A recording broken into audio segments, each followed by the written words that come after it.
انبیاء کے بعد دنیا جہان کے تمام لوگوں میں بہترین لوگ کون ہیں؟ یہ صحابی نے شخص نے سوال کی. پیارے پیغمبر علیہ السلام نے یہ فرمایا کہ اے سوال کرنے والے، تیرے سوال کا یہ جواب ہے، مختصر جواب کائنات کے امام نے فرمایا. سب سے بہترین لوگوں کے بارے میں اللہ کے رسول سے سوال کیا تھا تو پیغمبر نے جواب دیا قالا قرنی.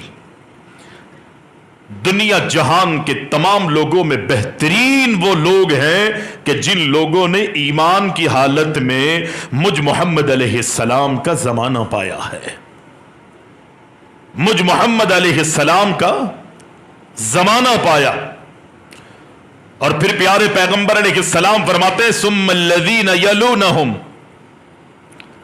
ان کے بعد صحابہ اکرام رضوان اللہ علیہم اجمعین کے بعد اگر کوئی بہترین لوگ ہیں تو وہ لوگ ہیں کہ جو صحابہ اکرام کی زندگیوں کو ایمان کی حالت میں پاتے ہیں.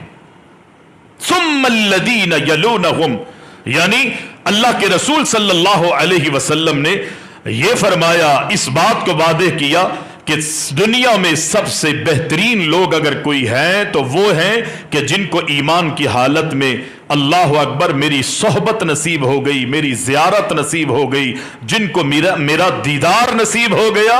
اور ان کے بعد اگر کوئی دنیا میں بہترین لوگ ہیں تو وہ ہیں کہ جنہوں نے ایمان کی حالت میں میرے صحابہ کی زیارت کی ہے. ثم الذین یلونہم، ان کے بعد اگر کوئی بہترین لوگ ہیں تو وہ خوش نصیب ہیں کہ جنہوں نے ایمان کی حالت میں ان کو دیکھا کہ جنہوں نے میرے صحابہ کو دیکھا تھا. یعنی پہلا نمبر اگر کسی کا ہے تو وہ نبی کے صحابہ کا ہے، اور ان کے بعد اگر کسی کا نمبر ہے تو وہ تابعین کا ہے، اور اگر ان کے بعد اگر کسی کا نمبر ہے تو نبی علیہ السلام کے فرمان کے مطابق، اللہ کے رسول صلی اللہ علیہ وسلم کی حدیث کے مطابق وہ تبع تابعین کا مقام.